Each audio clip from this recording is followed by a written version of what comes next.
कई माध्यम में ये कहा है कि काफ़ी सारे हर्डल्स आपको फेस करने पड़े जो कि बॉलीवुड के इकोसिस्टम के भीतर पिक्चर रिलीज होने के बाद आपको फेस करने पड़े। बट हम जानना चाहते हैं कि इस पिक्चर का जो पूरा वर्किंग प्रोसेस जो कहते हैं, पूरा शूटिंग वगैरह, उसमें भी आपको कई दिक्कतें आई होंगी, कई हर्डल्स का सामना करना पड़ा होगा, तो वो क्या उसका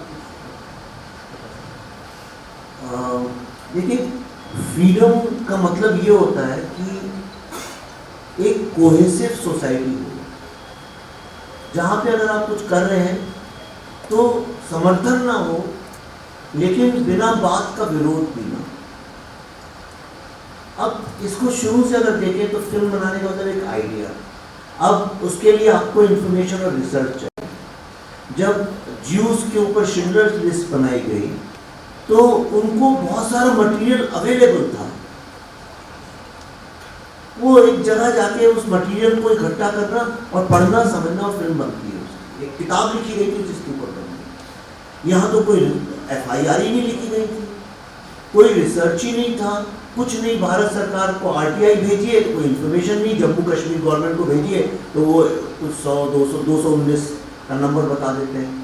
तो आदमी करे क्या? तो वो एक बहुत बड़ी समस्या थी, कैसे ढूंढे। अच्छा, एक पूरी की पूरी सोसाइटी टुकड़ों में बट गई, कुछ अमेरिका चले गए, कुछ जम्मू में रह गए, कुछ दिल्ली आ गए, कुछ। अब उनको ढूंढना जोड़ना भी वो बहुत बड़ी समस्या थी, और उसको धीरे धीरे धीरे धीरे हमने उसको स्ट्रीमलाइन किया पूरा का पूरा। दूसरी समस्या ये थी कि भाई इसको कौन फाइनेंस करे, कहाँ से पैसे आए। शुरू में तो हम निकल पड़े, हमने कहा कि अब जो है सर पे कफन बांध के निकल जाता है, जो होगा देखा जाएगा। हमने तो ये सोचा नहीं था कि फीचर फिल्म बनाएंगे, हम तो जो बने डॉक्यूमेंट्री बने, वेब सीरीज बने, कुछ नहीं होगा तो हमने ये सोचा था कि चलो यूट्यूब में डाल दें। मैंने पल्लवी से एक बार बोला था, मैंने कहा वर्स कम टू वर्स, मैं एक किताब लिख दूंगा।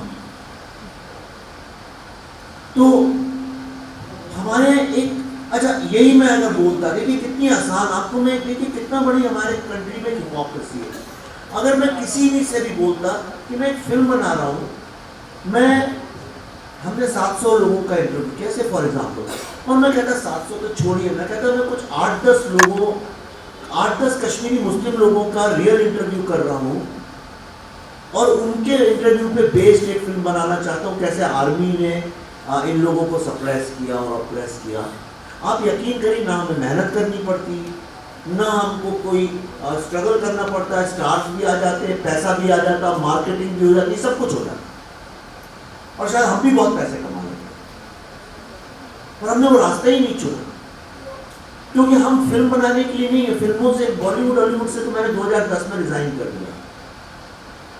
देवेंद्र मेरे को तब से जानते, इनसे मेरा बड़ा प्रेम का भी रिश्ता, और जब हम कोई नहीं जानता था मुझे, तब ये मुझे जानते, तो इसलिए गवाह है, इसलिए मैं बोल रहा हूँ, कोई ये ना सोचे मैं आज बोल रहा हूँ ये बात। तो मैंने तो ये तय ही कर लिया था कि मेरे को ये सब में पढ़ने की, मैं भारत की जो कहानियां कोई भी बताने में डरता है वो कहानी में बताऊंगा।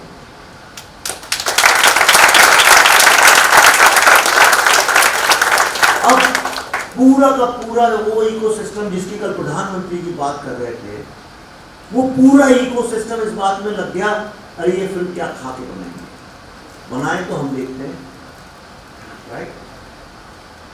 उसके बाद फिर सोशल मीडिया का ज़माना है, तो पहले आपको पर्सनल होता, सोशल मीडिया में आपको ओपनली थ्रेट्स आने लगती हैं, गालियाँ मिलने लगती हैं, नफरत मिलने लगती है। और हमारे केस में वो नॉर्मल ट्रोलिंग नहीं थी, जो एक नॉर्मल ट्रोलिंग तो मैं बड़े अच्छे से हैंडल कर सकता हूँ। तो यहाँ पे जब मैं चिंतित तब हुआ जब लोग ये बताने लगे, अच्छा अभी आप यहाँ हैं, तब मुझे थोड़ी चिंता हुई कि अगर वो ये देख रहा है कोई कि मैं यहाँ हूँ या वहाँ हूँ, तो मेरे बच्चे बीवी इनका भी सोचते होंगे, और फिर वो मैसेज भी भेजने लगे, अच्छा निकलो तो घर से बाहर, तुम्हारे घर से कोई भी निकले, बीवी बच्चे। मैंने लोगों को अभी तक इन्वॉल्व नहीं किया, बताया अभी तक नहीं बताया मैंने क्या लिखते थे, लेकिन एक मैं पिता भी तो हूँ, मैं एक बेटी का भी तो बाप हूँ, मैं एक पति भी तो हूँ, मेरी कुछ जिम्मेदारी इनके लिए। तो मैंने कफन बांध दिया, इसका मतलब ये थोड़ी मैं अपनी 18-19 साल की बेटी से भी एक्सपेक्ट करूँ कि वो भी चल पड़े इस रास्ते में।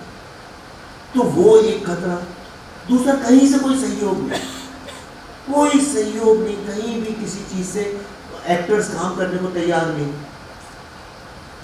बड़े कैमरामैन कैमरा करने को तैयार नहीं। तो हमने सब अपना इंडिजिनस इकट्ठा किया, हमने उन लोगों को पकड़ा जो कुछ भी नहीं थे। आज जो कैमरामैन की इतनी तारीफ पूरे विश्व में हो रही है, उसको तो काम ही नहीं था, कोई काम में था ही नहीं उसका। वो यंग मराठी लड़का था, हमने कहा चलो कुछ नहीं किया ना, हमारे साथ काम करो। म्यूजिक डायरेक्टर कुछ नहीं, उसके पास कोई पूछता नहीं, कोई काम नहीं देता, हमने कहा हमारे साथ काम करो। आज उसी म्यूजिक की सारी दुनिया तारीफ कर रही है। तो ऐसे लोगों को किसी तरह से किया, फिर पैसे नहीं थे। इस फिल्म को कायदे से कोई भी बिना स्टार के भी, अगर कोई भी आदमी जो जरा भी फिल्म बनाना जानता है, वो कहता है ये इस स्केल की फिल्म 3 घंटे की कम से कम 70 से 80 दिन में शूट होनी चाहिए। हमने 30 दिन में शूट की।